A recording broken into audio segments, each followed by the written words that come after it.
Hey everyone, welcome back to the Old Music Matters and That podcast. I'm your host, Brian. Today, welcome to a special guest, another group actually up north.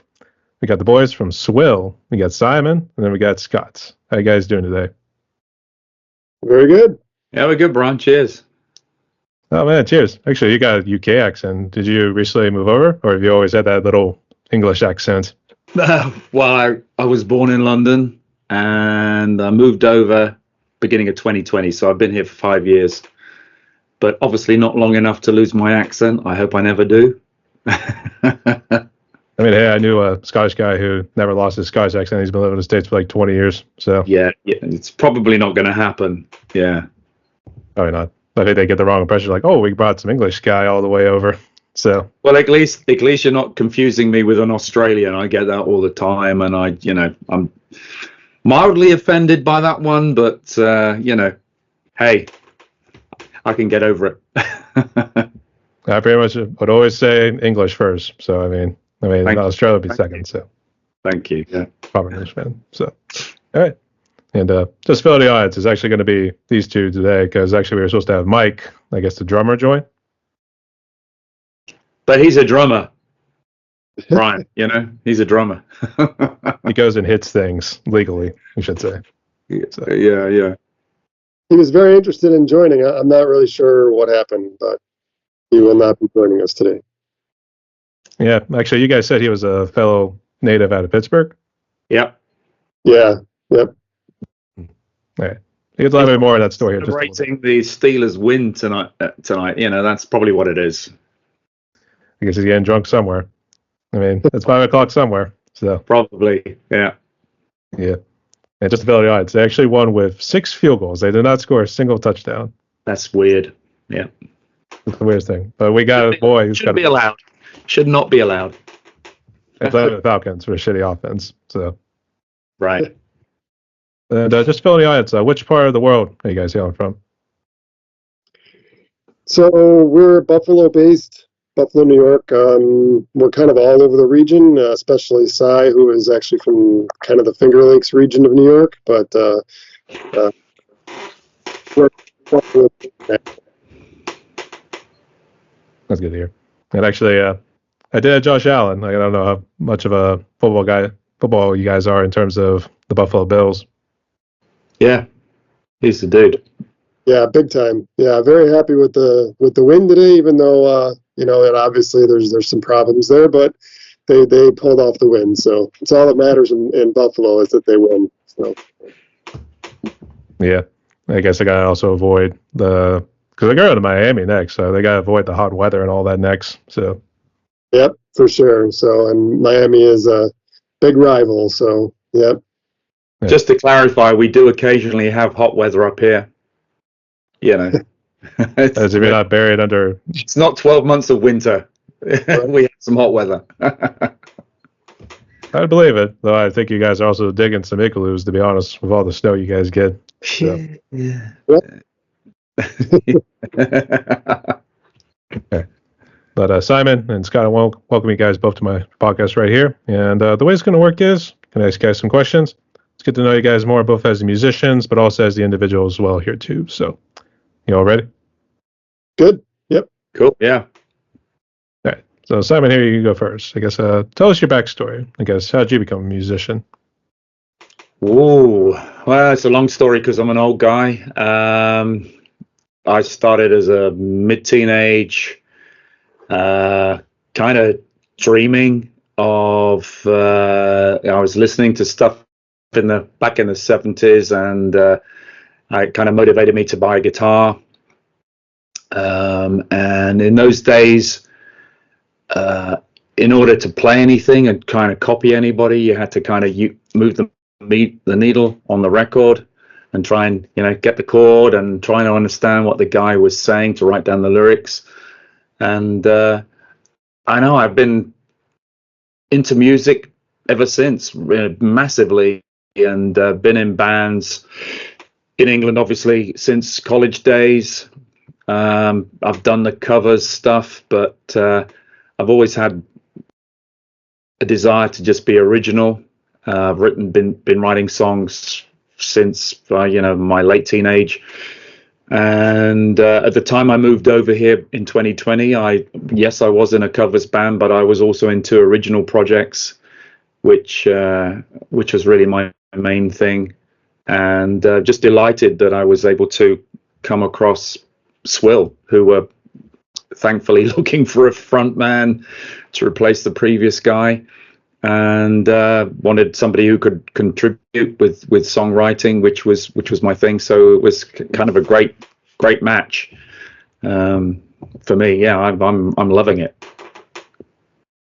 An almost match made in heaven, is what you probably like to say. Well, I think it's a good fit for me personally. I can't speak for the guys, but it seems to have been a really productive period for us. We're already kind of halfway through the 6th album for the band, in terms of creating the basic songs.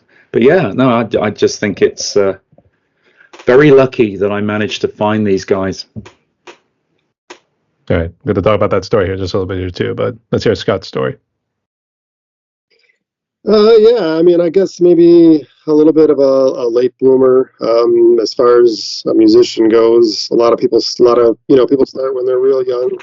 There was no musicians or anyone in my family or anyone that really influenced me to get started. It was just kind of on a whim, hearing Eddie Van Halen playing guitar and just kind of wondering how he did what he did.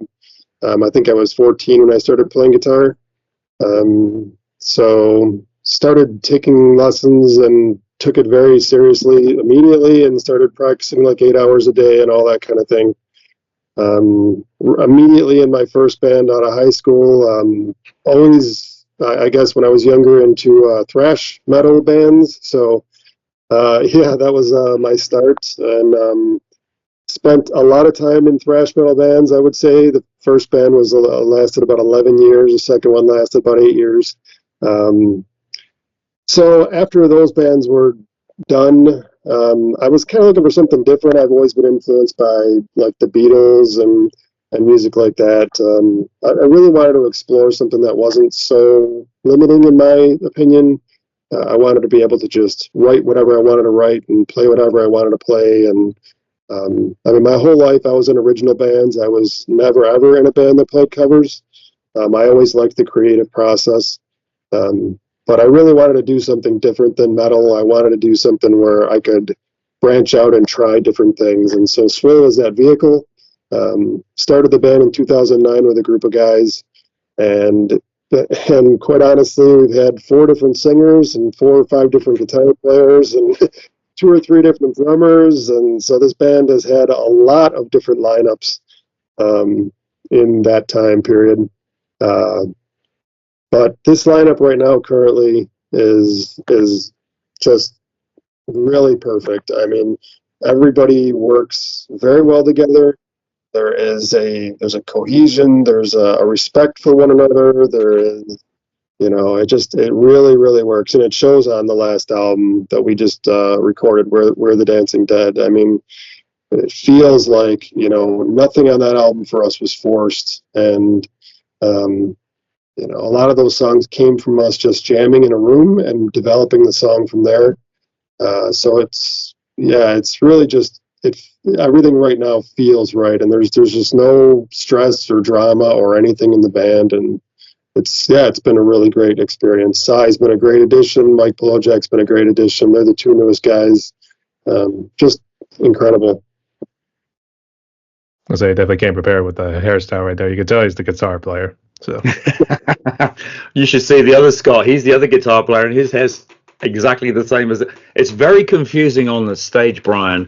We got 2 Scotts and 2 Mikes. When you call out somebody, they're going, "Is it you talking about me?" It's like it's fun. yeah, I could see why there too, and and also Buffalo's been known for some of the metal scenes there too. Mainly Cannibal Corpse, like being like the main death metal sort of one that came out of there. And I know the state of New York in general, but I think it was all in around like New York City where like some of the other ones like came out of Immolation, Suffocation, like those sorts of groups. Yep. So, would you say those were also bands that inspired you in terms of guitar? Yeah, I would say that they did. I was really heavily influenced by the early to mid '80s thrash bands. So for sure, Metallica, Anthrax, Megadeth. That was really what influenced me when I started going. And I also like really all metal. So I was heavily influenced by Iron Maiden and things like that too.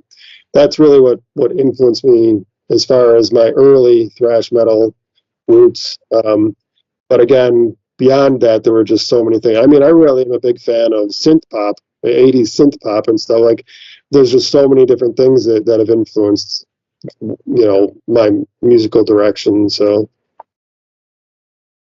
I think I Yeah, synth pop same too. here. Yeah. I say synth pop is like today's disco, as I'd probably like to say. Get the whole dance moves out and everything too. yeah. Yeah, that all deal. And actually, funny enough, I've been actually doing a whole lot of thrash metal sort of drum covers because I'm a drummer.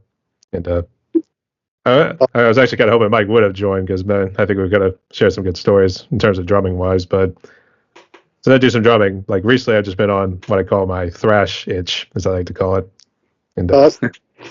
so I kind of like get into like Dark Angel and then finishing up Death Angels, like the Ultra Violence, those sorts of albums. So, So yeah, it's a shame about Mike because, as far as I know, he started playing the drums when he was in the Navy. So I've played with many drummers over the years, and Mike seems to be, well, he's extremely versatile, but secondly, he keeps very good time. And I just wonder whether he had some kind of sergeant major standing over his shoulder when he was learning to play the drums to make absolutely sure he did keep good time. I don't know, but he's very disciplined. He's very good, but he's also very versatile. Scott, do you agree? I mean, Oh yeah. I mean, Cy can play anything you want him to play. So yeah, for sure. He could probably sit in with any band. Yeah. yeah, he's very impressive. Very impressive. Yeah. I think in American's case, it's either a sergeant first class or a captain. That's always usually yelling at him. Yeah, it's probably one of them. I don't know. He probably got drummed out of the Navy. Pardon the pun. Sorry, that was a pun. I didn't mean it. But oops. Yeah, but I don't know his actual military career. But I know he was in the Navy, and that is where he trained to be a drummer. That's very good. And sorry, pass on. I guess just pass on. Tell him thanks so much for his service too.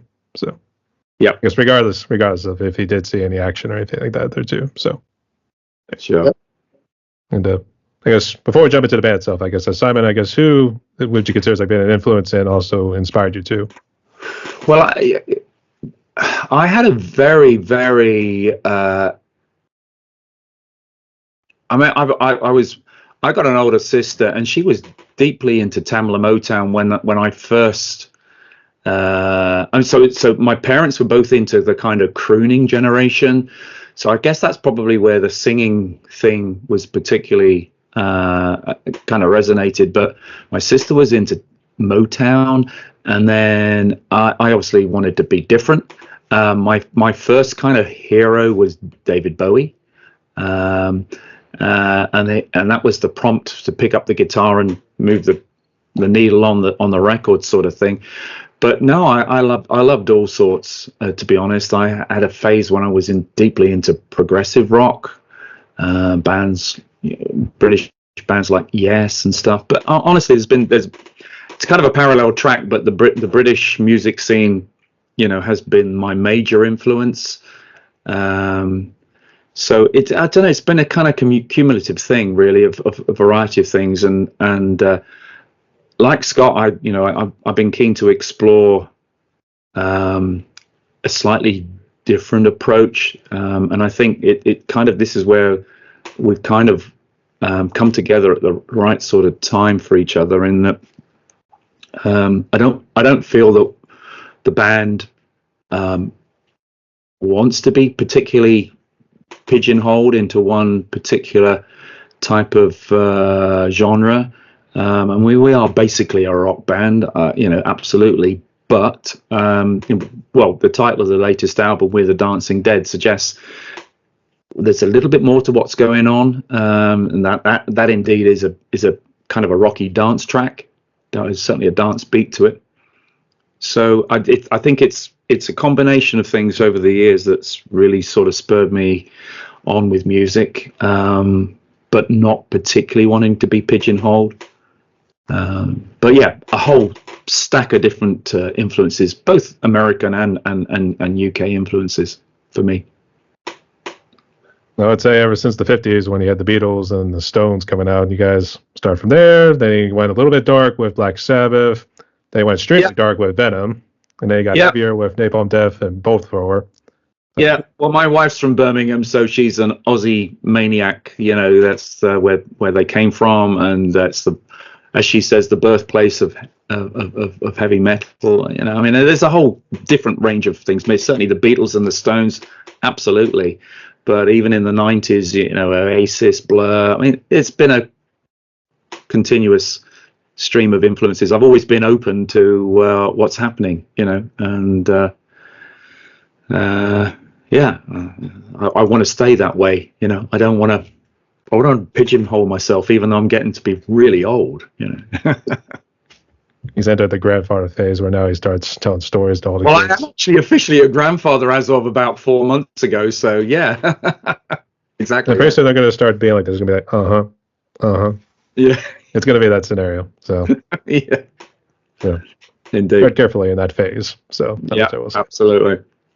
Okay. But I guess let's go jump into the band Swill. So, I guess first off, who came up with the name? I did, yeah. So when the band first started, we ran through a bunch of different ideas for names for the band. The first one that kind of came along, we were going to call the band Gin Mill, but thought it sounded too much like the Gin Blossoms, so we ended up going with Swill. We ended up naming our second album the Gin Mill, but yeah, Swill was an idea that I had. I wanted something that was just very simple. I think a lot of bands have names that are like a sentence. You know, I kind of wanted a name that was just one word, so it seemed to fit. I know the word swell. I thought that's where we were going at first, but then I guess what does swill mean? Is it just a made up word? Swill is kind of, I mean, the main definition that I used for it, I mean, it's got different meanings and stuff, but swill for me is basically the definition of like that last sip of whiskey in the bottom of the bottle that's, you know, been sitting on the bar for a long time type of thing. So, you know, take the last sip of swill. There's a clue in our logo here, Brian. The eye is actually a bottle. In England, swill is what pigs eat, you know, but it's also swilling a drink. Okay, so it's kind of where you kind of mush it around to kind of clear your palate, I guess. That's swilling a drink. So of course we have a difference with what the UK guys are doing. Exactly. We're separated by language. Absolutely. Yeah. I kind of wish you had kept us after 1781. So. Yeah. Yeah. Yeah, but I can see what you mean. And I guess let's go ahead and jump to history first about Swill in general. So I guess Scott, you were the one who actually brought it all together. I guess what's the history behind it? So yeah, the band started in 2009.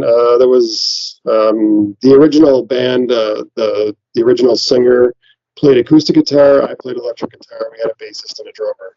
That's how it started. And a lot of the songs were very acoustic based. And at some point, we decided to bring in another guitar player, playing electric guitar. At that point, we stopped using the acoustic as much. But we put out the first album, and that singer didn't stick around. We got a new singer, and then we got a new singer, and it kind of kept going from there. We actually had a different singer for the first 3 Swill albums. But yeah, that was just kind of the nature of things. Being in an original band, it's a little tough around here because there's not much money in it, probably like most areas, so people kind of move on quickly. But it takes a certain amount of dedication to do this, and this new lineup definitely has it. But yeah, that was kind of the origin of the band, was kind of an acoustic-based band that maybe wasn't quite as rock as it is now. It was maybe a little bit more alternative then, and kind of branched out from there. But I would say the foundation of Swill has kind of always just been kind of a rock sound. I would say sometimes it's a little bit punkish, sometimes it's a little metal, sometimes it's a little classic rock. It kind of touches on a bunch of different things, but at the heart of it, it's rock. I was gonna say I did check out your recent video, and actually this is how I found out about you guys on Facebook. There, it was 2 trains racing, and first off, I guess who put the camera underneath the train or two? Because I think like that's gonna be under there for about 10 or so minutes before you're able to get it back. Yeah, I think that was some stock footage that the guy found. I'm not really sure where he came up with that. The guy that produced it, we asked him to put in some train footage, and that was one of the pieces of footage he found for the beginning of the video. So, yeah. Luck of the draw. Okay. Actually, the way it kind of was going in terms of like genre-wise, it did kind of look like it was like that punkish sort of style. Maybe not as fast as like normally like what you hear like in the punk music scene, but the way Simon's vocals kind of were, it kind of gave me that sort of punk sort of feel. So. Yeah. So yeah, it's interesting because Cy is very versatile also. So having him and Mike join relatively at the same time was unique because it really changed the trajectory of the band for sure. And yeah, again, you can hear all those influences or effects in Swill's music. Like I said, it really does touch on a whole bunch of different styles from the album and throughout one album. So yeah, that song it turned out exactly the way that I hoped it would, quite frankly. No finger tap. I think we're kind of deliberately trying not to be pigeonholed or samey in the songs. I mean, there was a deliberate attempt, I believe, for us to produce 10 tracks, I think, in it. 10 tracks that are, maybe there's a couple that sound fairly similar, but the overall effect, I think, is that, oh, wow, that's different. That's different from the last track. And I would also say there's tracks where, it kind of starts off in one style and then it completely goes to something else. There's definitely a couple of tracks I can think of where the singing stops. I can kind of walk away, go to the bar, get a drink. These guys just go off on a tangent, and it's fantastic. I just look at them sometimes and think, wow, they've kind of stepped up a gear in terms of what they're producing. But overall, I believe that is what we've tried to achieve, is to achieve a something that doesn't really pigeonhole us. I was say we're definitely making a song called Pigeonhole next. So maybe I've got various sort of working titles. I mean, I'll leave it up to you, but I planted ideas in people's heads, so I mean, I'm hoping to get some sort of credit down the road. Okay. So, have you guys done any shows yet? Or I guess, Simon, how long have you been with Swill? Yeah, I think it's 2 years. Yeah, we've done a few. We haven't done a whole load because we've really wanted to crack on with getting this, what is now the band's 5th album, out, and that was produced over in Lockport, New York. Doug White, who is fantastic. We spent a lot of time getting ready to produce that, and that was great. And then we took quite a lot of time getting the video for 2 Trains out. But all through that period, we've also been sort of penciling in some new songs. So we haven't really had much time this summer to do many gigs. I think we've probably done 2 or 3 only. We did one last night, as I think I said before the call started, and I think our next gig's not until November. So yeah, we're kind of working hard. I think the thing is, when you've got something that you feels right, and Scott touched on it earlier, when you think that everybody's kind of in, pardon all these puns, but everybody's kind of in tune with what we want to try to achieve. We just want to go for it, because you never know what's around the corner, do you? So I think we've been super productive ever since I've been with the band, really. I mean, I walked in where there were a number of songs that kind of needed my part, and they needed some lyrics, and they needed a vocal melody. There were also some wholly crafted songs like Cold, which is a fabulous song, which Scott here, he wrote entirely, and I just do the singing on it. But it was a kind of a mixture of songs, and we're still in that kind of mode where we got a number of songs on the whiteboard that we're kind of playing around with, and every week we get together and we sit around in a circle and we just work hard at jamming through songs and seeing what works and what doesn't work. So the gigs have kind of been slightly sidelined, really, which is, I think it's pretty cool for all of us, Scott, don't you think? None of us are really. I don't think Swill's ever been a band that's done a lot of shows. Historically, we do 4 or 5 shows a year. We don't really make that a huge emphasis. We're older guys. We're not trying to get famous or anything. We're doing it because we love to do it. And but yeah, we usually play about 4 or 5 shows a year. So we're kind of on pace for that. The next show coming up is November 8th. We're playing at the Hard Rock Cafe in Niagara Falls, which is always a great time when we get up there. So we enjoy that gig. We're looking forward to that. Yeah. I was going to ask if you guys do sneak across the pond right there to go play in Niagara Falls. So this one is actually in Niagara Falls, USA, not Niagara Falls, Canada. I don't think Niagara Falls, Canada has bands perform. I'm not sure, but I don't know that they actually have live events there. I have to look into it. I know that Niagara Falls, USA has a stage and they actually book bands, so that's where we tend to play. But we do shows in Buffalo, and of course we just played last night in Hammondsport, which is near the Finger Lakes and stuff. We're willing to do just about anything. We just don't typically play a lot of gigs. So to be fair, we don't make a lot of effort to try and find the gigs, which is actually also pretty cool. I think we're in a pretty good place, I think, in terms of the mix between creating songs and gigging. I don't think there's any massive desire for anybody to do anything else. Yeah. we're cool. We're cool. It's all cool. I want to say it's all Swill, man. It's all Swill. It's Swill. Yeah. We have a Swill time, actually. We do have a Swill time. Yeah. Swill. Okay.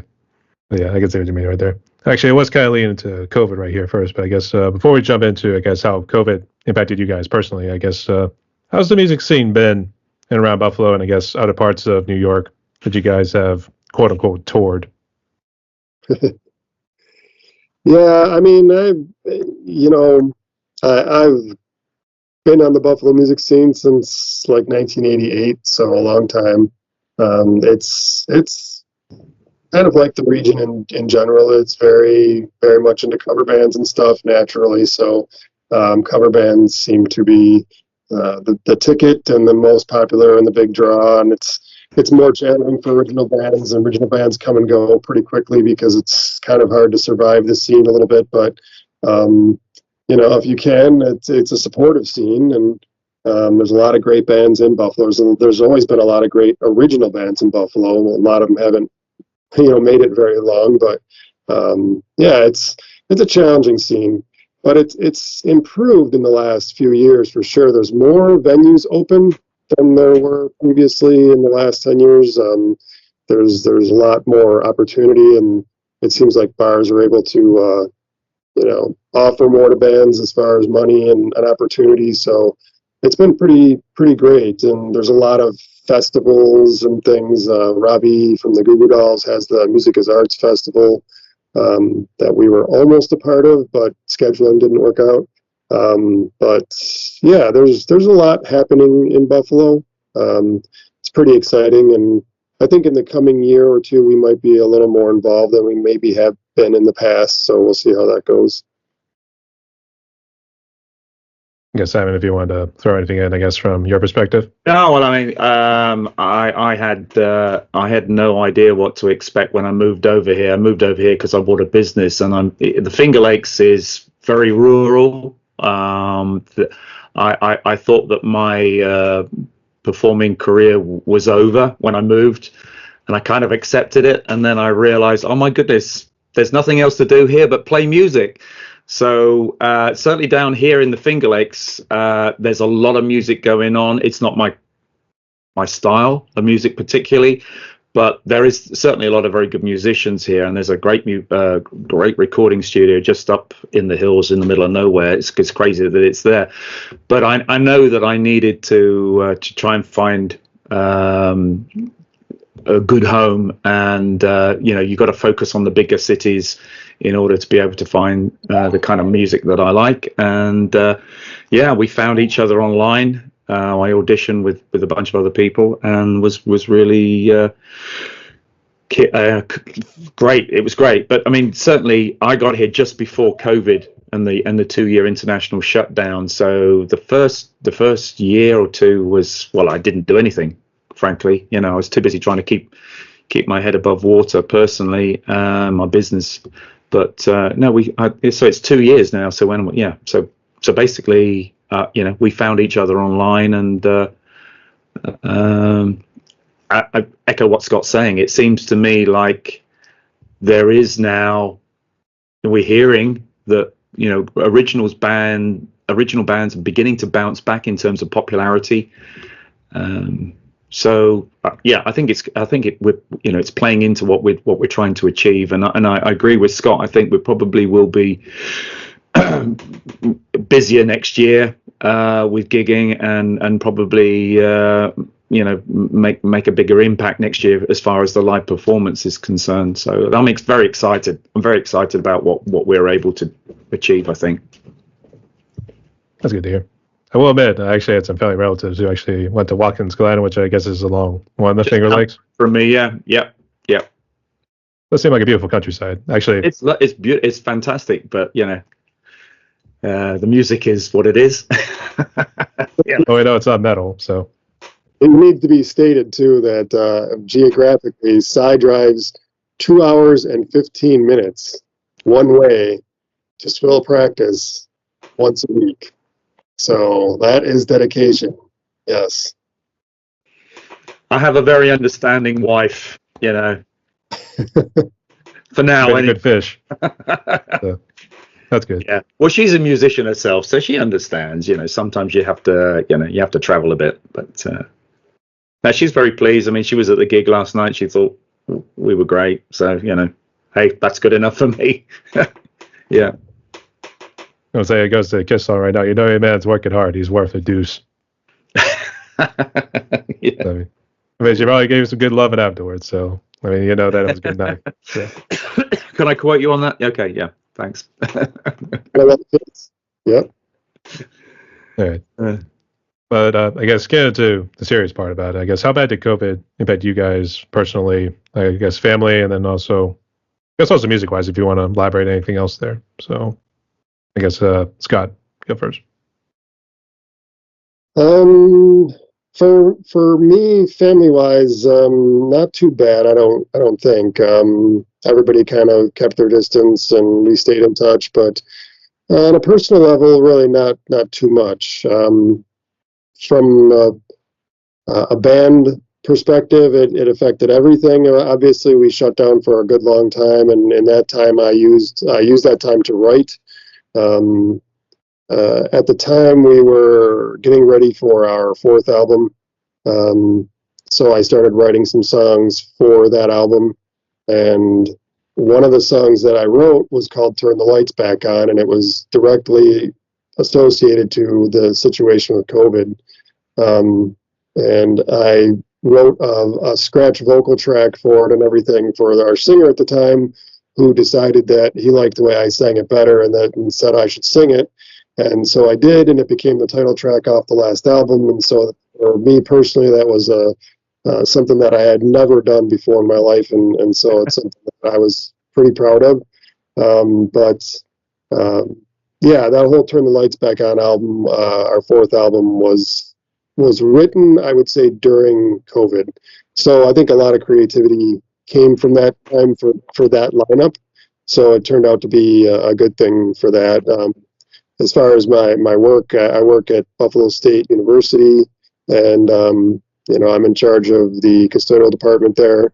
And so, yeah, we were working straight through it, and we're essential. And so from that perspective, COVID was a very difficult time where we had to be flexible, and it was constantly changing. And it was an exciting time for sure. I don't know about exciting, but at least something new.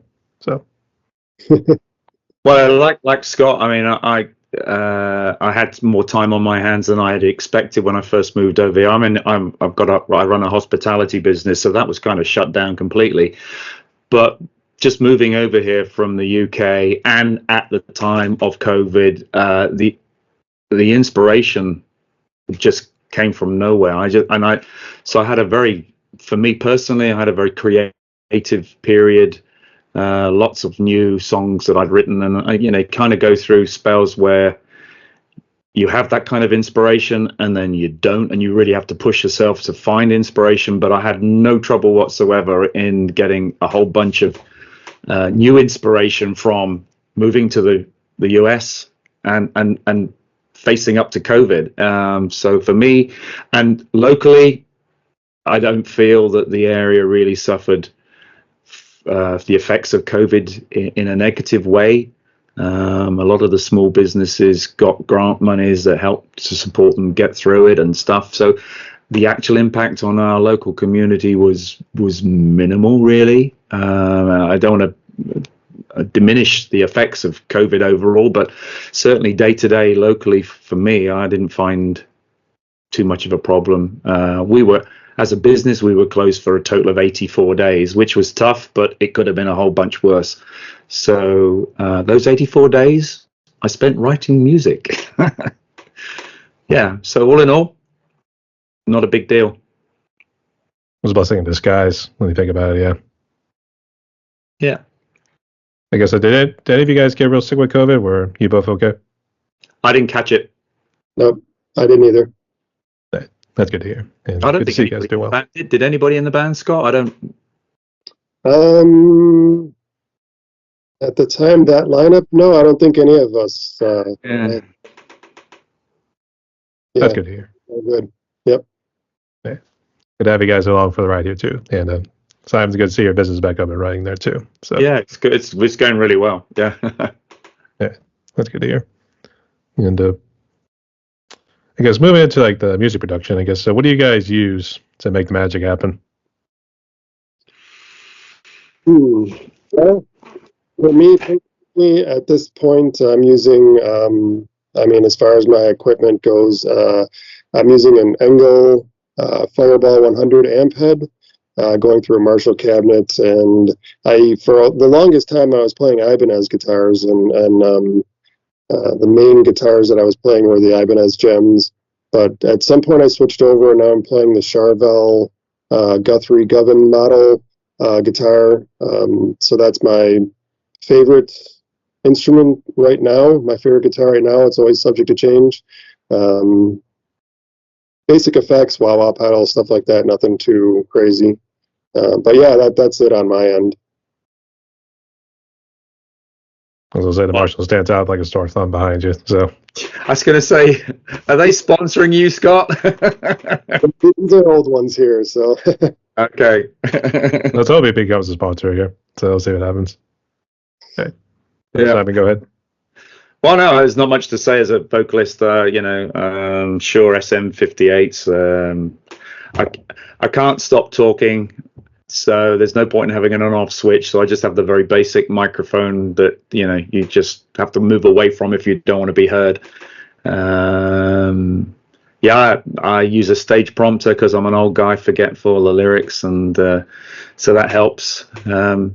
As far as the other guys in the band, the other Scott, the other guitarist, what does he play? He plays a Les Paul mainly, doesn't he? No, he plays PRS as well, doesn't he, Scott? Oh yeah, Les Paul and PRS. He also has a Marshall cabinet. He plays through a Silver Jubilee Marshall head, so that's his gear. The bassist Mike, he plays through various things. I can't even remember what he uses now, so hard to say. Our drummer uses a DW kit, I believe it is. Yeah, he does. Yeah. Yeah. So, yeah, that's pretty much it on the gear end, I think.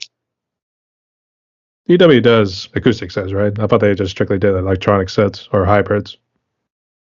Yeah, his is an acoustic set. I'm not sure. He's got a trigger or a pad that he uses for some sound effects, but that's about it.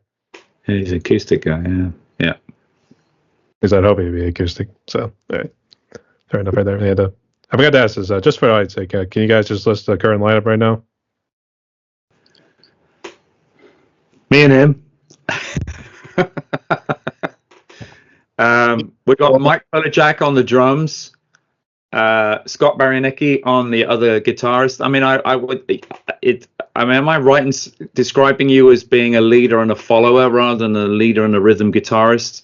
I don't know how you would like to describe the two of you together, but you kind of one leads and follows, and it kind of swaps over who does what. It works really well, in my opinion. Say we're both lead in rhythm. Yeah, we both. Yeah. Yeah. There's and then Mike Cops on bass. Yeah. Yeah. Just wanted to ask that too. It's always good to at least get a current lineup here too. Sometimes you run into projects that are just like one individual who's doing like all the ins and outs, to say the least, here too. So, yeah. I guess where you guys are located in terms of Finger Lakes and around Buffalo, because what else do you guys do outside of music? Well, not a lot really. Yeah, so I run a bed and breakfast with my wife. So that's kind of all consuming.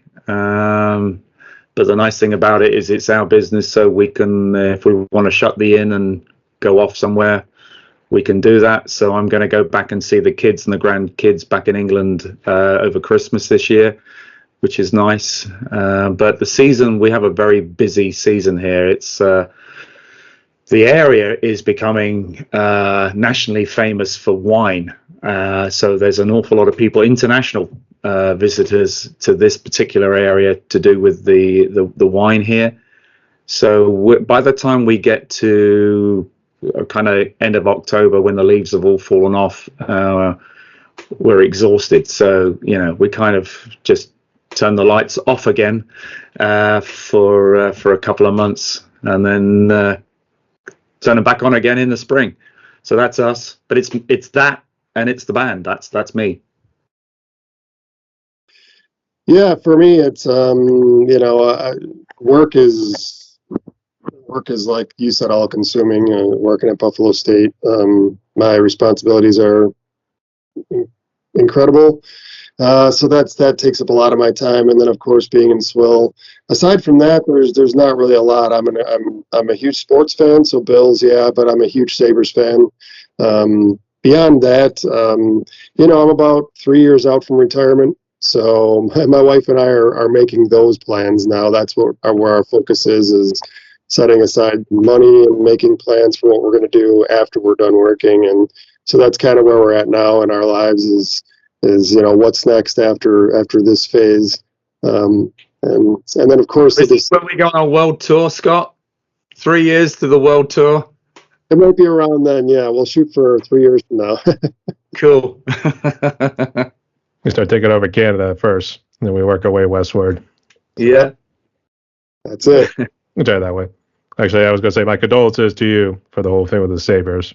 I would say I support you guys with the Bills and Bills Mafia. So. Yeah, I've been a Sabres fan since I was like 7 or 8 years old, and there's been some great times in there, and not so great. But that's being a sports fan, I guess. So. There's not much you can do for bad management and bad coaches. The fans are the ones that always suffer. So, do tell.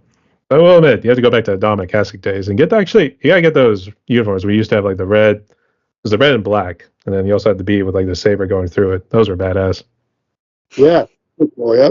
The Hatchick days were great, and so were the brief period of time with Danny Briere and Chris Drury, and those teams were pretty exciting. But I like the lineup we have now, but we'll see what happens. I don't know. The way you're kind of also describing the Finger Lakes too, I didn't know if you guys ever went on boat rides. I don't know how extensive they are, to be honest. Boat rides on the lakes? Yeah. They're beautiful. The lakes are fantastic, and the best way to enjoy the lakes is actually being on the lake. In fact, I think what I said to you earlier, I think we're shutting the inn on Thursday of this week, and we've rented a boat. We're just going to go out on the lake and just hang out. It's a beautiful area for that. I don't understand what you're talking about with this ice hockey thing. Anyway, I'm a football man, not a soccer man. I'm a football man. So actually, I do love the NFL. I think it's a great game, but I was brought up on a different continent and never saw an NFL game until I was 19. I actually came over to DC when I was 19. I was offered a soccer scholarship at George Washington University in DC. And that was the first time I ever saw an NFL game. It was on the TV. And so for my sins, I've been a Redskins / Commanders fan for like 50 years, and they truly suck. But, they're my team. I'm sorry, they're my team. Hopefully they'll win a game this year. That'll be a novelty, I'll say they have at least won games. I'll tell you that much, but they have not had winning seasons, to say the least. Not forever. I mean, back when I am a really old guy. So, but I remember when they actually, I think Scott, did they beat the Bills in in some kind of final thingy? What was that? The super thingy, Super Bowl? Some kind of final thingy, yeah. Yeah, some kind of final thingy that they beat the Bills in. Yeah. But they've sucked ever since, I think. So Also, I'm not too sure about my history. I know the Bills had what I call the heartbreak years. It was like 91 or 95 or something. I know it was 4 years in a row. So. Yep. 91, I believe it was. Yeah, 4 years in a row. Yep. Yep. Next question. Yep. Our condolences to you. So. But all seriously, too. I'm rooting for you guys. And make me proud, Josh Allen. I got him in my fantasy. So. I say, Simon, no difference between American football and the UK football. So. Well, there's a world of difference. I mean, at least we play the game with our feet, mainly. So that's why we called it football. But actually, there's a lot of people over in the UK that have not quite understood that the term soccer. I mean, Americans get a bad rap for calling it soccer, but actually, we invented the name soccer. It was invented in England. So, a lot of ignorant people out there. But we've got two kinds of football, both of which we invented in England. One is rugby football, and the other is association football, right? That's what it's actually known as. And so somebody back in the 1800s decided that they would differentiate calling one game from the other by calling or abbreviating rugby football as rugger. And so it was rugger. And so association football, and you got the ASOC in the middle, they called it soccer. So we actually invented that word, 100 and something odd years ago. But actually, you guys get the bad rap for calling it soccer. But we do use, yeah. We do use our feet quite a lot in our game of football. I'm just saying. I was saying, hey, we used our feet today. That's how we used it to win the game. Exactly. Yeah. No catching involved there at all, was there? No. I like to see eight of you boys try to nail some 50-yarders. So. Yeah. Well, I could do that. Yeah. Yeah. Go off on random tangents about football now. Sorry about that. Yeah. Yeah. No, that's all good. All right. But to spare Scott any more trouble, or I guess any sort of agony that we're perhaps inflicting on him right now, I guess here we'll jump into the next question. But in terms of the process, like creating like the songs, for instance, and I guess Two Trains Racing, I guess it was like your newest release. So in this case, when you guys were creating this song, and I guess any other new material that you got going on, Did you guys normally start with the lyrics and then try to put the music around it, or just start with the music and then lyrics came last? So we probably write in a lot of different ways. Like probably most bands, I don't know if bands typically all write every song the same way, or maybe they do. I don't know. For us, it really just depends on who has an idea. So if I have an idea and bring it to practice, we might start working on that idea and it develops from there. Sometimes it's in the moment. We're just at practice and someone suddenly starts playing something and we all start jamming on that idea and it turns into a riff and we add riffs to it and it becomes a song. There's times where I will write a song at home and bring it to practice almost completely finished and we just kind of work on the structure. From there, it becomes a song. I would say that probably 99% of the time the lyrics happen after all of that. Sometimes the lyrics are happening while we're writing, but I don't think we've ever developed a song off of a lyric. I think that the lyrics typically come after the fact. But yeah, we write in a whole slew of different ways and processes. One of the songs off the new album is called Demons. That song was written by Cy. He had that song, I don't know if Cy can talk about when he wrote it, but he's had that song floating around for a while. And when we heard it, we thought, yeah, this is something that we can adapt to what we're doing. And so we kind of put a little bit of our spin on it. It became one of the songs on the album. So yeah, the process for writing the songs comes from, really whatever suits the moment, I guess. I guess, what are your lyrics? Well, Demons I wrote probably 18 months, 2 years before we moved over to the US. It was in the middle of a very busy period for me musically. When I moved over, I left one covers band and two originals bands, but Demons hadn't actually manifested itself into anything at all by the time I left. It was a song that I had written, but pretty much almost like a busking track with an acoustic guitar, which is the way I tend to write my own songs. And one of the great pleasures that I've had, both before I came over here and certainly since, is to, if you like, hand something over to the guys, and if they like it, for them to sort of build on it. So it's basically be a platform. And so Demons is the one example of that happening on our latest album, We're the Dancing Dead. But mainly it's as Scott's described. It's kind of, Scott has written a few things fully formed and it's been presented in that way. Majority of the time it tends to be something, there's a hook that usually Scott's written and everybody just kind of jumps in on it. We might mess around with the tempo. There's a song on the album where it's kind of felt kind of draggy, so we just kind of upped the tempo and all of a sudden the whole thing came to life. So there doesn't seem to be one single way in which things are created. I mean, the one thing I would say is that we do, I think it's fair to say we work as a total democracy, and if it doesn't sound quite right, we just put it on the shelf and say, yeah, let's see if it works for the next album, or maybe we just forget it.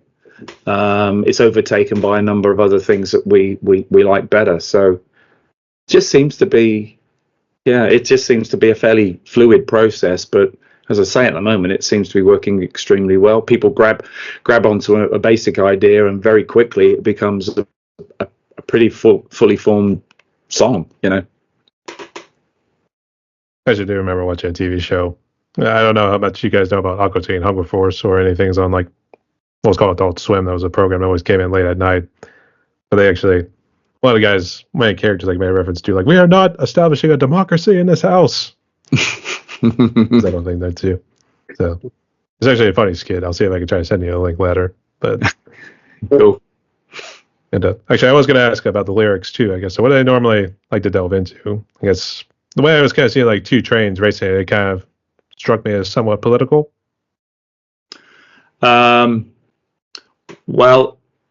I've got a right smile on my face because I wrote the lyrics to that song, and there's a great video. We spent a lot of time on putting this video together for Two Trains, and actually the Two Trains thing is a metaphor for two male egos, but it plays really well if you listen to the tempo of the song, Mike Polajak's drum beats and everything. It just shouts out trains, but my lyrics don't really quite match that. In terms of, you really listen, it's about two male egos kind of clashing, coming head on in the tracks together, but it doesn't really matter because actually it all seems to work pretty well as it is.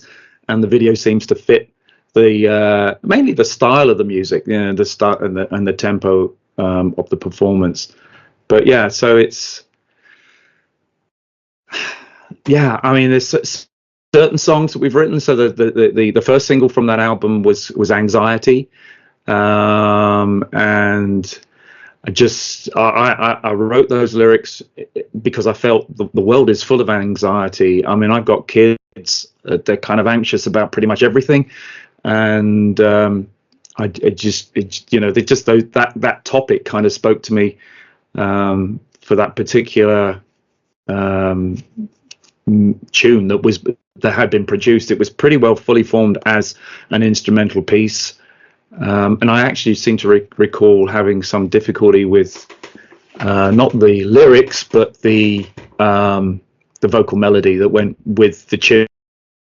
But there's kind of three elements there that kind of need to come together. But I'm actually personally I'm pretty pleased with the way Anxiety came together, and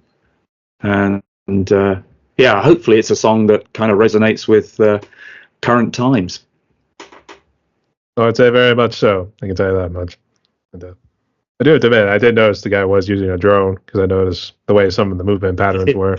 So yeah, he scared me with the drone because he didn't really tell us what he was going to do with the drone. And there's the railway track, and we're kind of straddling the railway track. And the first thing is, if you've ever heard a drone, it's kind of this kind of buzzing noise above, and you think, what is that, a bee or something? And you could see this tiny little dot high up in the sky, and the next minute the thing just shot down to kind of eye level, and it shot down the tracks towards me. And I'm thinking, I hope he knows how to stop this drone, because it was kind of, like a few feet away. And that was originally, I mean, he did that take a few times, Scott, didn't he? It didn't actually appear on the video. He did something else, but I'm thinking, oh my goodness, don't move. Don't flinch, don't look like the drone is scaring you. So I'm kind of pretending, that the drone's not there, but I can see this damn thing coming straight towards me. But it was a full-on day. It was like 7 or 8 hours of videoing for a 5-minute video. It was tough, wasn't it, Scott? It was a day. Yeah, it was a thing. Yeah. That was like a work day. Yeah. It was.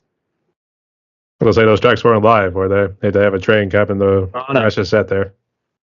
No, it was an old defunct railroad station, and the tracks were not used. Yeah, it's kind of a tourist attraction now, Brian. It's and you've got volunteer guys in there. I just picture them sitting there around a cup of coffee, chewing the cud all day, talking about trains. They were a really great bunch of guys. They were very happy for us to do the video there, and the trade-off was that that first minute of the video is all about them, really playing a part, which was really cool. We really enjoyed that bit. You mean the whole thing at the beginning there, where the old guy walks in, gets a ticket, and then the guy says, "All aboard"? Yeah. There were about 30 takes of that. All aboard, platform 14 for Buffalo. He couldn't get it quite right. The timing and stuff was there. It's like, oh no, not gonna, no, cut. But it was fun. It was a great day. Yep. So, like, you had one job. You had one job. It was a bit like that. Yeah. Oh, that poor guy. Okay. Hey. But actually, how did you stumble upon this guy? Was it just luck of the draw? No. Does he work there, Scott? No. He didn't work there. No. Right. The volunteers knew of him because he frequented the place. He was a guy that really liked to wear the conductor's outfit, and he actually was residing at a residence home up the street. So they brought him down with the outfit on, and he had to sit there for a little while and wait for his turn to shoot his scene, and then go back to his resident home. So. Yeah, we were appreciative that they found him to do that, because it was cool to have him in the video. But yeah, he didn't actually work there. He was someone that they knew of. Yeah, because he could sell the part, obviously. Yeah, he was pretty authentic, wasn't he? I thought. Yeah, it's cool. Yeah. I mean, the next man was probably using Ringo Starr as Mr. Conductor next. So. He might. Well, I mean, we can't bring George Carlin back from the dead. I mean, George Carlin was the man. Tom was the Tank Engine way back in the day. Oh yeah, yeah. One of those guys would have been way more expensive, I think. True. Yeah. Oh, it's so worth it in the end. I'll tell you that much. Yeah. Actually, I was talking about the guy who was doing the whole videos all together here too. I guess so. Did he also frequent the volunteer site too? You mean the guys that made the video? Yeah. No. Yeah, we were when we finished recording the album in the studio. The guy that we recorded with at Watchman Studios, Doug White, he knows the guy that owns the company that did the production for our video, and he recommended them to us. So that's how all that came together. And they were great. I mean, it took a little longer than we expected, but there were a lot of edits and things that we had to go through to make it just right. So, but we're happy with the final product. Yeah, I'll say. Yeah, just kicking some ass and give you that much love there. So, yeah. I guess in terms of challenges too. Moving on to the next question here. I guess what challenges do you guys face today being musicians? I know Simon's I got a one-way drive up and then another drive coming back the next day. So I guess outside of that, what other challenges do you guys face?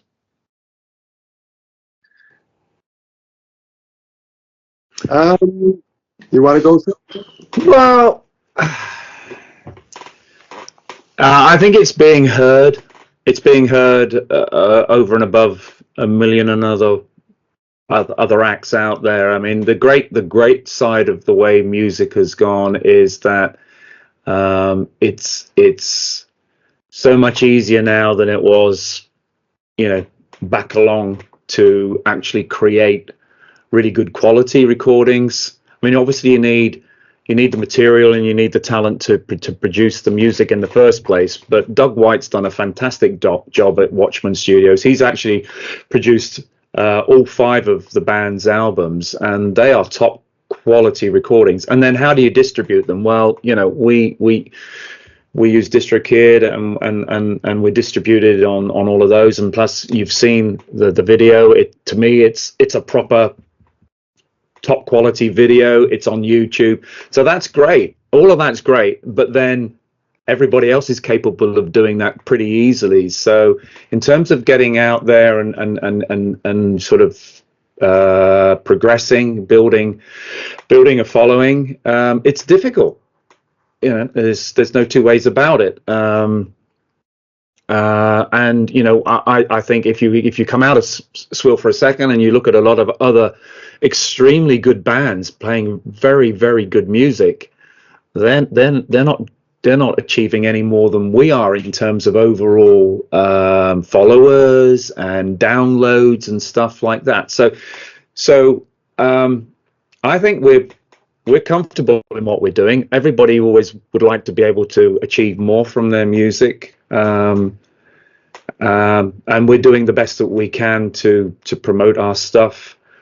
But I think that's the reality. The reality is that it's a bit of a lottery in terms of whether you are picked up by anybody and achieve any particular success. I like to think that we could be well known and well respected within the greater Buffalo area.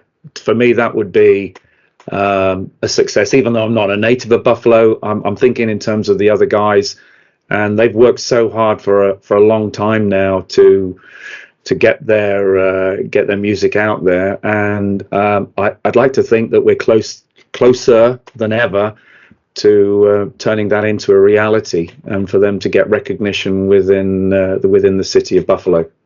Anything else beyond that, Scott, for me would be a bonus, but that'd be nice, wouldn't it, to be just better recognized within the city of Buffalo. I mean, yeah, that kind of touches on what I would say is that the challenge is just getting out there. I would say one of the other challenges has been obvious for Swill, and that's keeping the same lineup for a little while. Looks like we might have locked that in now, so that's good news. But yeah, I mean, just navigating the social media world and navigating the ever-changing platforms, and again, we joke about it all the time, but we're older guys and trying to figure out where to put our music, when and how. It changes from album to album, and it always seems like it's a learning curve every time a new album comes out. But yeah, that's a challenge for sure. But I'm sure other bands are going through it, young and old. So I mean, it is what it is, and it's just something that you gotta deal with. But we're pretty well placed right now, and we feel like things are definitely trending in the right direction. It helps that our drummer Mike Polojak has the ability to create a web page. So he did that for us. So instead of piggybacking off of some other platform, we officially have our own website now, swillband.com, and that's been great for us to be able to direct people there rather than the various other platforms that every other band uses. And so, yeah, that's been a huge plus. I think Scott here was like, thank God for both of them. In terms of both having like the website, the social media guy, and like everything else, as well as keeping the current lineup too. Oh, I mean, yeah, I think this lineup is definitely set, so that's great. And having some help with the social media side of things has been huge. I mean, Mike's impact on that has been enormous, and it's taken a lot off of my plate because that was all my responsibility in the past, and it was too much. Yeah, I can relate. I try my own little project, but trying to at least keep up and doing all sorts of social media posts. You realize that you got like limited, so yeah. Yeah, it's overwhelming to try to keep up with it all. And even when you start to feel like you're making some progress, then it all falls apart. You have to stay on it every day to make it really work, and it's a lot. Good tell. And I guess before we jump into that here too, I think Simon's initiation would be to actually try the buffalo sauce, as Buffalo is also known for. Well, I think I probably have tried that. Oh, my lips are burning. So yeah, it leaves its mark. The buffalo sauce, definitely. Yeah. What can I say? Yeah. He's like, oh God, my lips are on fire. I'm burning, man. Well, I mean, the top dish in England, we don't have a very good reputation for our food, which I think is a bit unfair, particularly when you compare it to the French, which is supposed to be superb, and I think it's bang average. But what we're all weaned on and have been for decades now is curry. And I tell you what, I can't find anywhere in this country that makes a decent curry the way they make it in England, even though they're supposed to be authentic. We have dynamite curry in England, so I've got a kind of an asbestos lining to my mouth.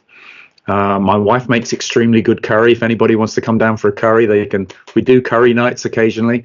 So I'm used to this hot stuff. It's second nature for us English peeps to be eating very, very spicy food. I guess we got to think also. I'm not sure it's a good idea just before a gig when I'm giving it all and singing. So I do leave off the curry for 24 hours before any gigs or recordings. So you don't want to mess the accident afterwards too, or doing something with the plumbing. Yeah, top tip. Yeah. I was going to say too. I figure it was an Indian dish. So I think having like the West India Trade Company and all that way back in the day. Oh yeah, that's where it comes from. Yeah. No, it's it's part of the British Empire. But part of being in a multicultural country, it's cool. And yeah, Brits have gone mad for adopting curries. Absolutely, there's a curry house on every street corner, and the hotter the better. All right. Actually, I don't remember trying the curry because I've been to England a couple of times, and Right. unfortunately, I think they're just giving you your standard dishes. And I think they were also going with some vegan dishes like here and there. So, Uh-huh. so good Well, nonetheless. yeah, I mean, a lot of Indian food is vegan, because the cow is sacred and all that kind of stuff. So, and I'm vegan actually, just to drop that one in the conversation. But no, I mean, it's actually extremely good. I mean, and it's not simply about burning your mouth off. There's all sorts of different spices and stuff that. Gosh, we got into curry mode here. What are we talking about? Curry? Yeah. I don't know. Actually, this is making me feel quite hungry. I was going to say it was initially an initiation sort of test. Yeah. I was going to say it's initially an initiation with the whole thing with the buffalo sauce. That's where it started. So yeah. Yeah. So needless to say, I tried it. So we at least crossed that off our list. Definitely tried it. It's the next best thing to a good British curry. All right, fair enough. Okay. So I know we talked about social media here a little bit here too. So Scott, I think you can kind of fill this in here too. But I guess what advice would you give to musicians on social media, and I guess even in like your neck of the woods?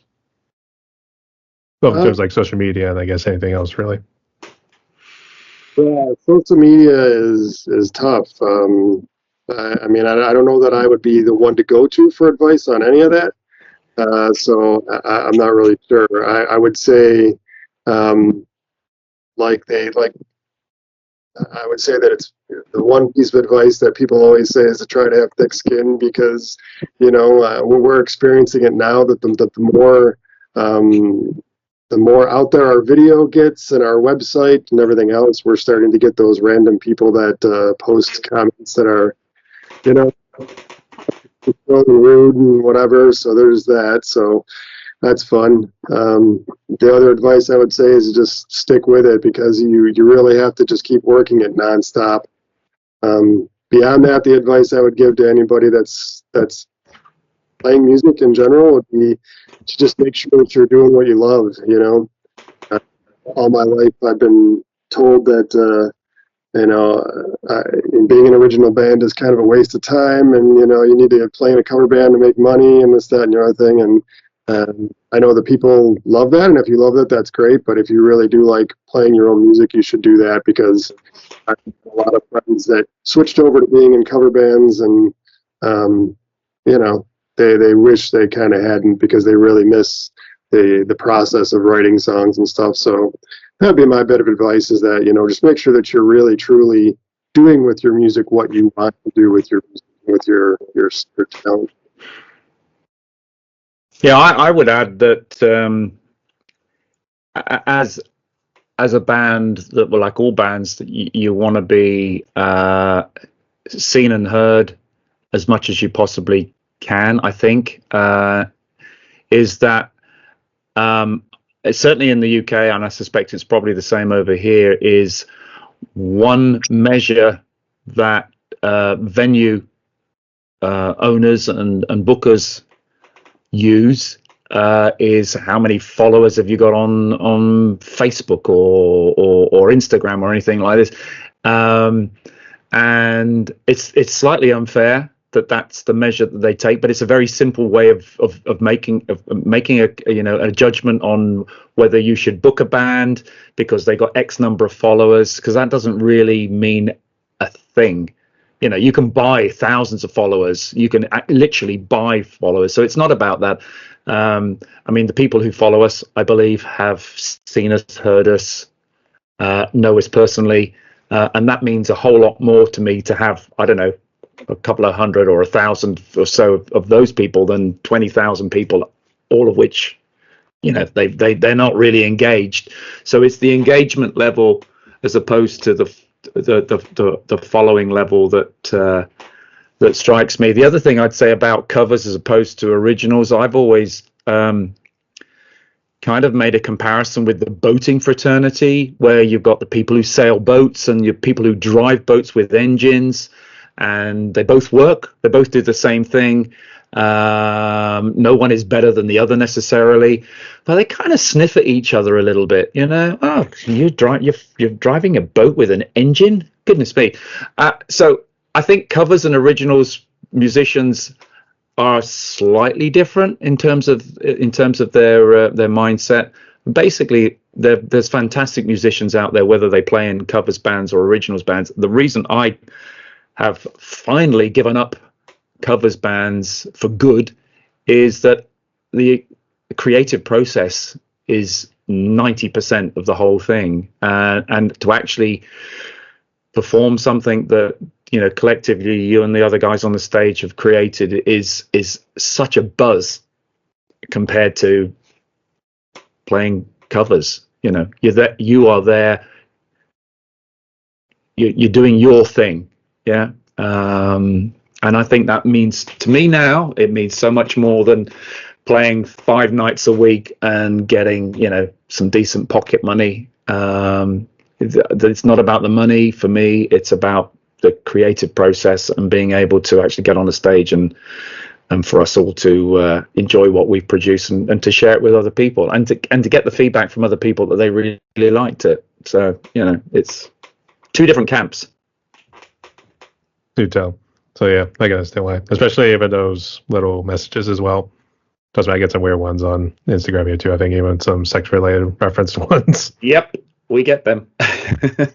Tragically. So yeah, I can see why. Just real quick, what social media are you guys on? Take that one.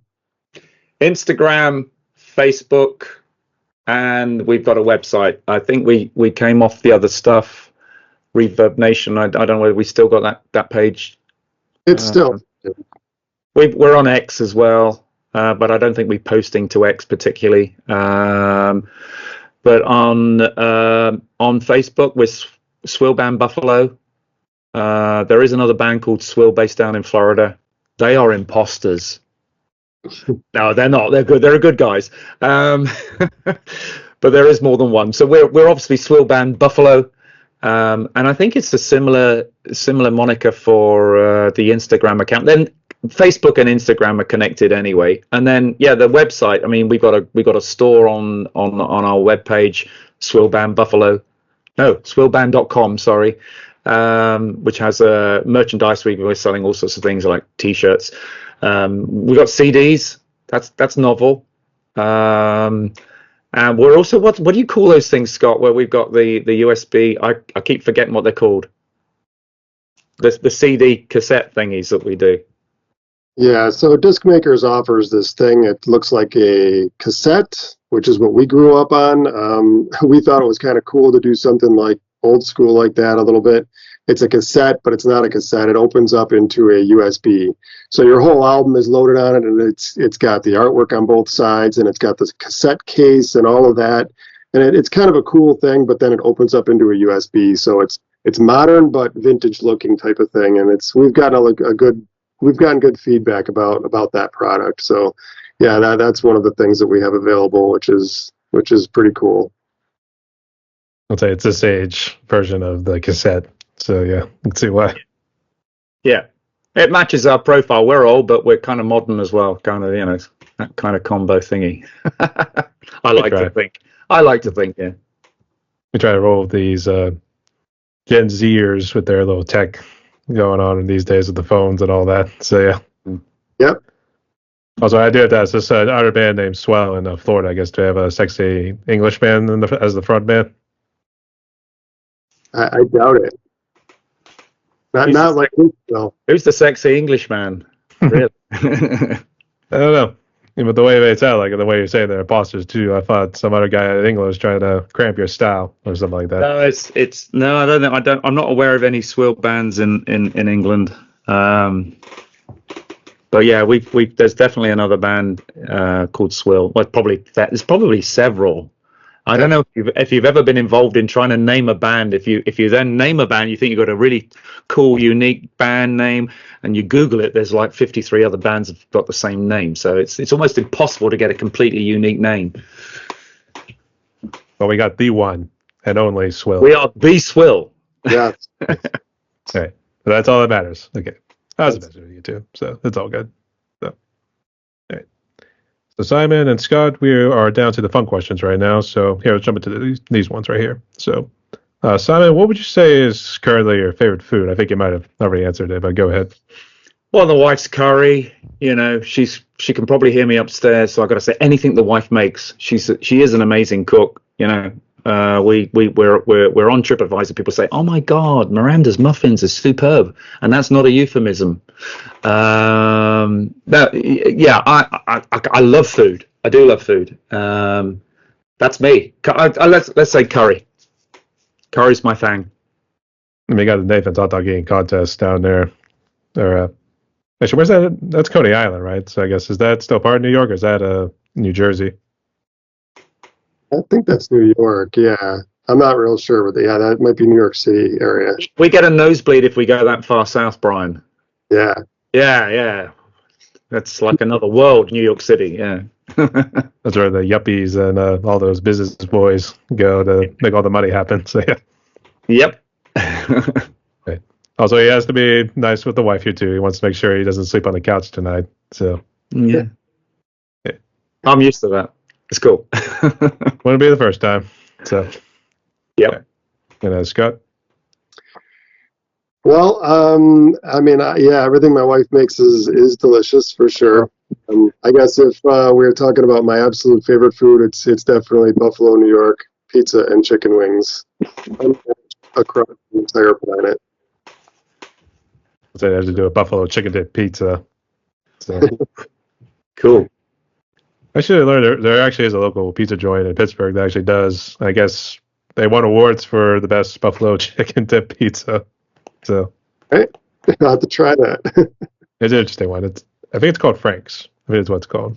Frank's hot sauce. That's what it is. Yep. Do they deliver? Do they deliver to Buffalo though? This is what we need to know. You know. I don't know. I don't even know if they extended out past the PA borders, to say the least. So, yeah. But good choices there, nonetheless, you too. So, if you're ever in Pittsburgh, try to see if you can find Frank's. All right. Okay. And for the next question right here, Simon, I guess, what would you say is currently your favorite movie? Oh, Two Trains Racing by Swill. That's my favorite movie. The next one is Lawrence of Arabia. Got Lawrence of Arabia. That's pretty cool. All time favorite? Is that what you're asking? Or current? You said current. That's a currently, so I don't know if your taste or anything really changed, to be honest here too. But go ahead. We have long days. We kind of crash in front of the TV quite late at night. Once we've tucked all the guests up in bed, and we tend to just kind of blitz any nonsense that comes on the TV. I'm just trying to think the latest movie that I've seen. Of course, I love all the James Bond movies. I wish. I don't know, really. Yeah. I mean, when I was a kid, there was a film with Richard Burton and Clint Eastwood called Where Eagles Dare. It was a Second World War movie, and man, it just grabbed me. And I probably watched that like 50 times overall. And it's really dated, and it's not at all probably accurate in terms, the way they used to make war movies was just like, come on. Really? Is that the way things actually were? Of course they weren't. But I still would probably say that's my favorite. Where Eagles Dare. It's an Alistair MacLean fictitious Second World War movie, but it's pretty cool. I guess that explains where Iron Maiden got the song name from. So maybe. It would make sense. I think that's what it's based on here too. I gotta read the lyrics, but actually, speaking of which, I'm seeing Iron Maiden come in November. Yay! Awesome. Oh, wow. Yeah, cool. Good to see what you British boys still got, even in your old ages. So we get better as we get older, Brian. We just mature well, So stop talking such rubbish. I'm sorry. No, I was gonna say, oh, at least Ozzy, at least Ozzy finally, quote unquote, went clean, if we wanted to say that. So, Yeah, well, that's risky, in my opinion.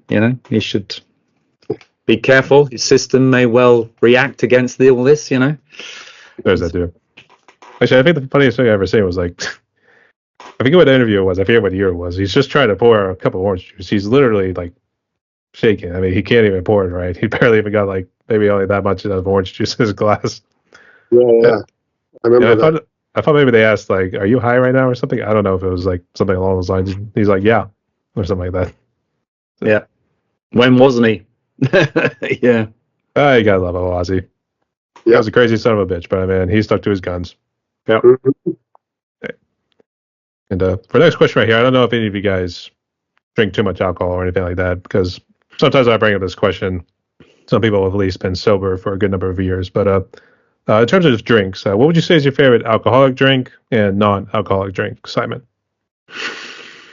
I'll go through phases. Non-alcoholic. I try and drink a lot of water. It's good for the vocal cords. I like cranberry juice, and I got a thing at the moment for what is it? Oh, that will come to me. Anyway, apart from that, I mean, I live next door to a very good craft brewery, the Brewery of Broken Dreams. If you're ever down in the Finger Lakes, you should try it out. He makes very good beer. He's actually from Pittsburgh, incidentally, and a Steelers fan. But yeah, I'm a beer drinker, but I'm not a big drinker. I don't drink anywhere near as much as I used to. But I do like a drink. Yeah, I'd say probably dark ales is my, Guinness and stuff like that. It's probably will be my go-to alcoholic. Make sure you get the little smiley face on your Guinness drinks. So yeah, you do. Yeah, on the top. Yeah. They need something to brighten up the day. So nobody likes the pissed off drunk. That's kind of funny because my favorite alcoholic drink is also Guinness. So that's what I typically order when I'm at the bar and stuff. So, yep, definitely Guinness. Those non-alcoholic drinks might be Coca-Cola or Red Bull, something like that. Just hope it's not too hyperactive after a Red Bull. So it's like jumping off the wall right here too. It's almost like a jumping Mexican bean or something like that. So I'm actually always worried to try it because I'm sure it's like similar, like the sugar style, like a Monster, for instance, too. I always like to just avoid like those ones. So yeah. A good choices. They're pretty good on the way back from rehearsal from Buffalo when you're driving back at midnight. They're pretty useful to have one of those in the car to just chug. Yeah. The low sugar one though, I think I go for I always do the low sugar Red Bull. I think the one with the lighter blue can. Anyway. Or we could just stop at the old dilapidated motel if we wanted to do that one. So. Oh, it's Dr. Pepper. I've just remembered. It's Dr. Pepper. He's a doctor. Low sugar. I don't know. Yeah. So I kind of got a thing for that at the moment. Yeah. I do love Dr. Pepper too. I haven't had it in a while. I'm gonna have to get back into that one. So, all right. Great choices nonetheless. And for the last of the fun questions right here, I guess, what would you say is currently your favorite song, both in the mainstream world and in the indie community? And that's Simon, we can start with you. Oh man, that's tough. I mean, this is pathetic. I have stopped listening to music largely because this is genuine. I'm so into creating music for us at the moment. I don't like to feel distracted. So it's awful. It's pretty awful to say. I have stopped listening. If I do listen to anything, it tends to be stuff that's just old stuff that's familiar. So I can't really speak to the current music scene. And that's bands I like. I like Kula Shaker. They've always been a big influence to me. I like there's this kind of Indian thing going on. And I've seen them over here a couple of times. There's a couple of bands I do like, but I try at the moment. I kind of blocked it all out. I'm not really listening to stuff. All right, fair enough. Sorry. I mean, hey, it's worth a shot here too. I mean, that's why we ask questions. We got to get to know the people more. So. Yeah. Biffy Clyro, what a hell of a band from Scotland. Vastly underrated, fantastic, 3-piece band. Saw them in Philadelphia last year. If you were to try and get to see them in the UK, it'd be a huge stadium gig. We saw them in a small club in Philly. Fantastic. Biffy Clyro, stupid name, great band. Is that the one I also played with a guy named Marmaduke Duke? Or is that I think that might be a separate artist. I'm not too sure. And yeah, it doesn't ring a bell with me. Sorry, Brian. No. Yeah, thought it was worth a shot. As I say, I close my mind to most things, to be honest. Fair enough. Okay, fair enough. And Scott, to close it out. I mean, I'm always listening to all kinds of stuff, but I'd say current bands, there's not really a lot that I've been really intrigued with too much. I mean, I hear a lot of new music. I wouldn't say there's anything that really stands out. In the last few years, I've been really going back, like Cy said, and listening to stuff that I grew up on that I kind of hadn't listened to in a while. So I've been really getting more into that. As far as maybe newer bands, they're not even new, I guess, but newer bands that I was kind of getting into for a while there, I was really getting into Ghost. I kind of thought that they were cool with the way that they mix, metal. I'm not going to say metal because I know that's a huge problem for people in that community, but they mix metal and rock and, various different influences and stuff. I thought Ghost was pretty cool. Got to see them live in Rochester once, and that was pretty cool. But yeah, not too much. Like I said, I've been really going back and listening to a lot of stuff that I grew up on that I hadn't really checked out in a while. So that's been really where my head's been more at, I think. And then, like I said, also, really focusing on this band. I don't have a lot of real free time, especially with work. So I tend to really focus on what we're working on at the moment. So a lot of times when I'm in my car driving to and from work, I'm actually listening to our practice recordings and looking at background vocals and thinking about, melodies that could that help the song as far as what I'm playing. So yeah, that's where my focus is a lot of the time. I'm terrified of getting kind of an earworm of a song I've heard on the radio or something, and that suddenly transforming itself into something that Swill's trying to do. So I'm kind of deliberately blocking stuff out so that I'm trying to be as original as I possibly can. I'm probably missing out on a whole bunch of really good music, but I can't multitask to that extent. So it's kind of got to be Swill. I was like, oh God, we're going mainstream. So yeah.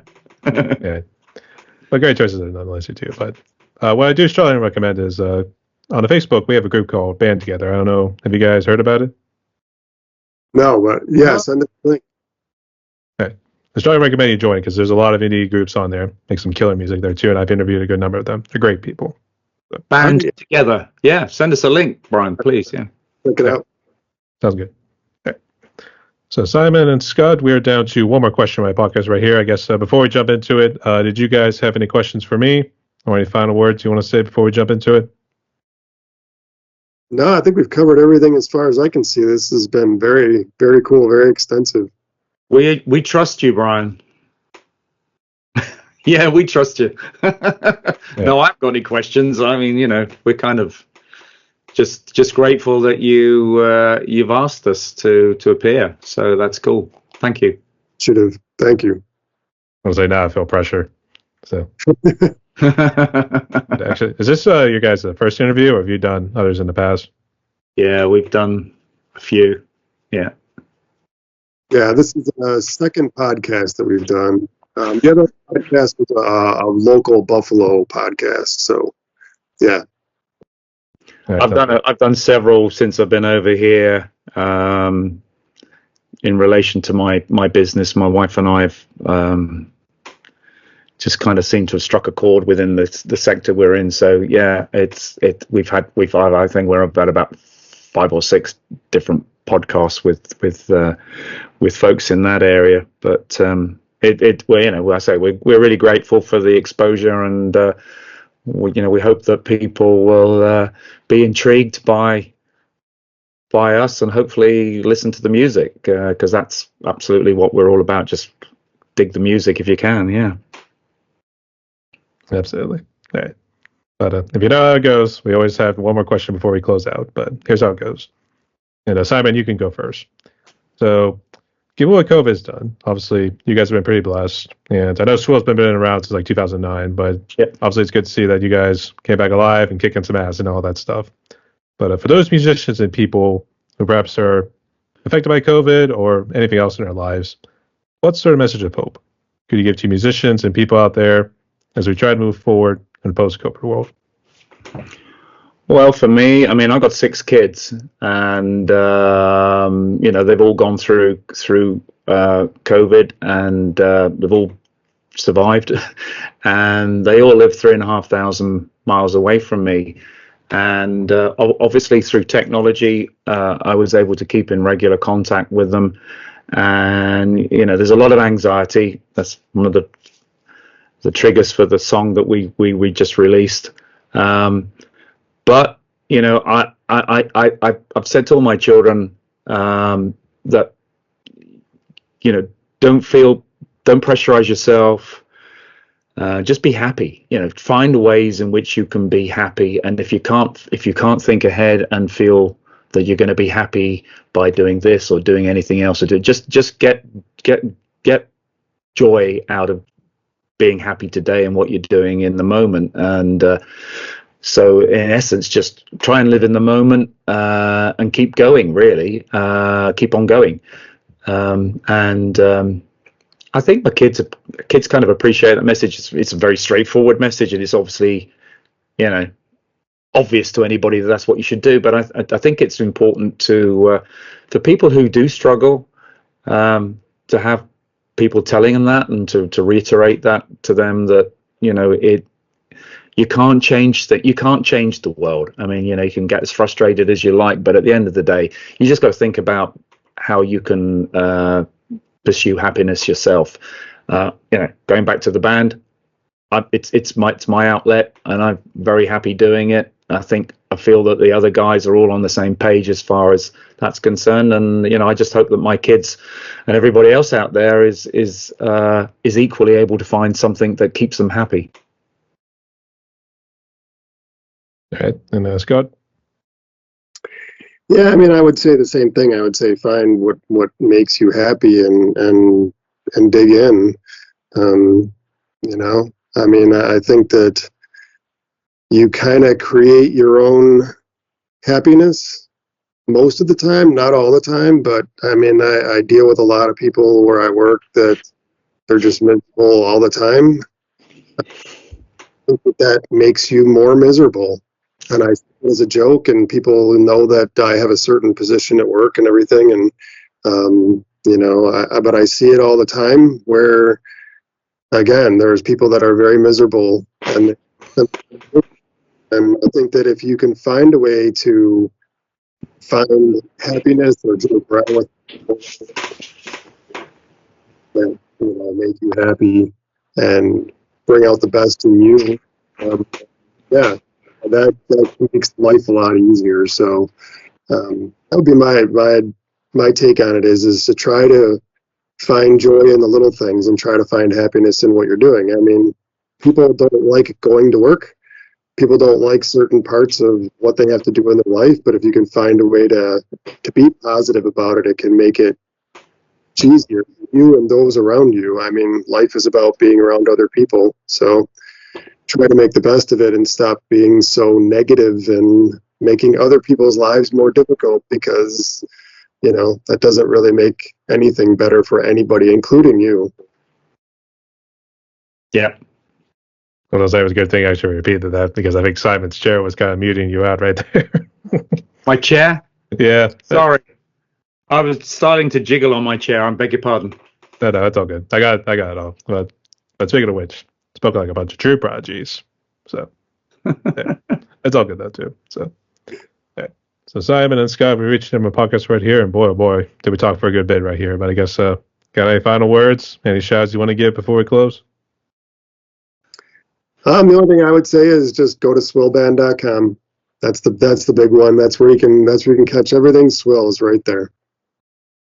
Yeah, and I'd just like to say thank you for all the people that are following us, and people who've downloaded our LPs. Listen to me, downloaded our albums and bought our merchandise. And so thank you very much for supporting us. It's a costly business to be in an originals band, and it's worth it for our art, but we're very grateful for anybody that helps to support us in creating our music. So thank you, everybody. Yeah. And I guess on the website we'll also have all your social media outlets and everything. Yep, absolutely. All right, sounds good. And to close out like this, everyone, I guess it was Simon and Scott, hailing from up north, close to Buffalo, but you can also find Simon along the Finger Lakes, close to Watkins Glen, so maybe we can stop by and have a little bed and breakfast at one point. It's the Black Sheep Inn. Black Sheep Inn.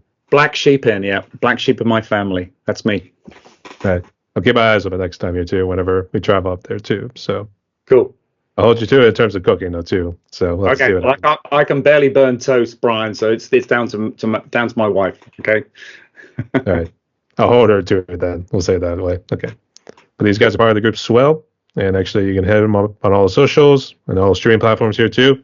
So my brother's out right there and probably a good way to kick off a new retirement package at one point in terms of a world tour at one point. So, all right.